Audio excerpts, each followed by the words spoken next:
स्वागत है आप सभी का आपके अपने चैनल में। रशिया और यूक्रेन के बीच भीषण युद्ध जारी है। दिन ब दिन यूक्रेन के लिए परेशानी बढ़ती जा रही है। इस फाइट में ना तो रशिया झुकने को तैयार है और ना ही यूक्रेन। ऐसे में नुकसान दोनों ही देश को हो रहा है। जेलेंस्की की जिद पूरे यूक्रेन को तबाही की तरफ लेके जा रही है। वहीं रशिया पूरे जोर शोर से यूक्रेन पर अटैक कर रहा है और बहुत नुकसान यूक्रेन को हो चुका है और ये तो अभी शुरुआत है। जेलेंस्की की जिद पुतिन को और भी ज़्यादा एग्रेसिव बना रही है और यूक्रेन वैसे भी एक समय पर रशिया का ही पार्ट था। पिछली वीडियो में मैंने 24 फरवरी के बाद रशिया के अटैक की बात कही थी, जो एग्जैक्टली 24 फरवरी को ही हुआ, जब चंद्रमा नीच राशि में थे और शनि के नक्षत्र में थे और शनि मंगल के धनिष्ठा नक्षत्र में थे। जिस दिन अटैक हुआ उस दिन सारे ग्रह राहु केतु के एक्सिस में थे, यानी उस दिन काल सर्प योग बना हुआ था। ये मैंने अपने ज्योतिष के विश्लेषण से पिछली वीडियो में बताया था। इसके साथ ही एक और बात मैंने कही थी कि इस फाइट के कुछ समय के बाद दोनों देश आपसी समझौते कर लेंगे और पीछे हो जाएंगे। और एक समय पर ऐसा ही लग रहा था, क्योंकि फाइट बंद हो गई थी और दोनों की बातचीत भी होनी शुरू हो गई थी।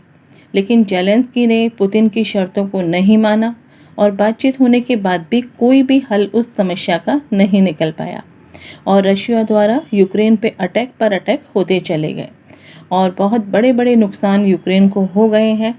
लेकिन उसके बाद भी जेलेंस्की ने देशभक्त की तरह हर हमले का सामना किया और उसी में एक इंडियन स्टूडेंट की मृत्यु भी हो जाती है, जो हम सभी भारतीयों के लिए बहुत दुख की बात है।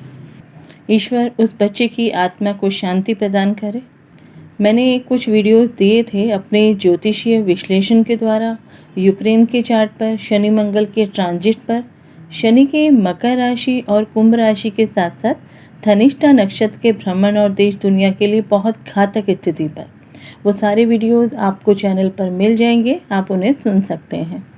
वर्तमान में जो हालात अभी यूक्रेन में चल रहे हैं उस पर भी अपना विश्लेषण मैं दे चुकी हूँ कि उसके चार्ट में मकर लग्न में शनि की 7.5 उसके एस्टेब्लिश के समय से ही है और अभी फिर से वही 7.5 यूक्रेन के लिए बहुत घातक स्थिति लेकर आई है।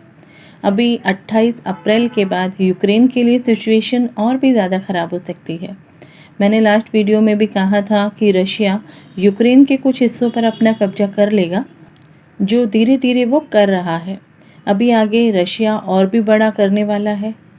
अभी तक वो सिर्फ वार्निंग दे रहा था ताकि यूक्रेन स्थिति को देखते हुए संभल जाएगा, लेकिन ऐसा नहीं हुआ और स्थिति और ख़राब होती चली गई और अभी हालात जो हैं वो वहाँ के और भी बिगड़ सकते हैं।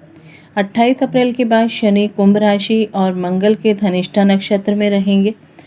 कुंभ राशि परिवर्तन की राशि होती है और शनि मुंडेन एस्ट्रोलॉजी में बहुत इम्पॉर्टेंट होते हैं। ऐसे में ये फाइट अब बढ़ती हुई दिखाई दे रही है और 28 अप्रैल के बाद जब शनि कुंभ राशि में मंगल को ज्वाइन करेंगे उसके अपने ही नक्षत्र में, और राहु केतु भी अपनी राशि परिवर्तन करके मंगल और शुक्र की राशि में जाएंगे, जहां यूरेनस भी होगा मेष राशि में और सूर्य भी होगा। यूरेनस बहुत क्रांतिकारी ग्रह माना जाता है। पुरानी नीतियों को तोड़कर एक नई संरचना को फिर से खोजकर और फिर से उसका निर्माण करने के लिए जाना जाता है और इसीलिए इसे अत्यधिक क्रांतिकारी ग्रह माना जाता है। यूरेनस लोकतंत्र के लिए या फिर इंडिपेंडेंट सोच वाला भी माना जा सकता है। ये अचानक और अप्रत्याशित परिवर्तन ला सकता है। वैसे भी कहा जाता है कि मानव जगत में परिवर्तन लाने के लिए युद्ध भी बहुत ज़रूरी होता है। रशिया के चार्ट में अभी राहु में चंद्रमा की दशा चल रही है, जिसमें प्रत्यंतर दशा जुपिटर की है मार्च 2022 तक। जुपिटर इनकी कुंडली में मारक है, इसलिए इस तरीके की स्थितियों में रशिया पड़ गया है और उसके बाद शनि का प्रत्यंतर आएगा जून 2022 तक। रशिया की भी शनि की 7.5 चल रही है और यूक्रेन के चार्ट में भी 7.5 का समय है। तो शनि का प्रत्यंतर आने के बाद रशिया और भी ज़्यादा आक्रामक नज़र आएगा। वहीं यूक्रेन की स्थिति और भी भयावह हो सकती है। इस समय जुपिटर में वीनस का पीरियड उसका चल रहा है, वो वैसे भी ख़राब ही होता है। और शनि का गोचर, शनि की 7.5, ये सभी यूक्रेन के लिए बहुत मुश्किल का समय होगा। आने वाले समय में रशिया का समय और पुतिन का समय भी बहुत अच्छा नहीं रहेगा। ये मैंने अपनी पिछली वीडियो में भी डिस्कस किया था, आप उस वीडियो को सुन सकते हैं। और जो भी ज्योतिष के माध्यम से उसे समझना चाहते हैं वो उस वीडियो को ज़रूर सुनें। उसमें मैंने बताया है कि जनवरी 2023-24 के बाद का जो समय होगा, यानी 2025 के आगे का भी समय, वो रशिया के लिए और पुतिन के लिए बहुत बेहतर समय नहीं होगा। लेकिन इस समय परेशानी सबसे ज़्यादा जेलेंस्की के लिए है।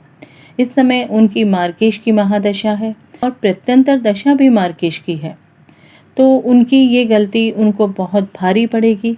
जबकि इस समय पुतिन के लिए समय बहुत सपोर्ट कर रहा है। पुतिन का उद्देश्य यूक्रेन को बर्बाद करना या उस पर राज करना नहीं है, बल्कि जेलेंस्की के द्वारा लिए गए गलत निर्णय का सबक दूसरे देशों को भी सिखाना है। और इसके लिए तख्ता पलट के लिए भी रशिया अपने एक्शन में दिख रहा है।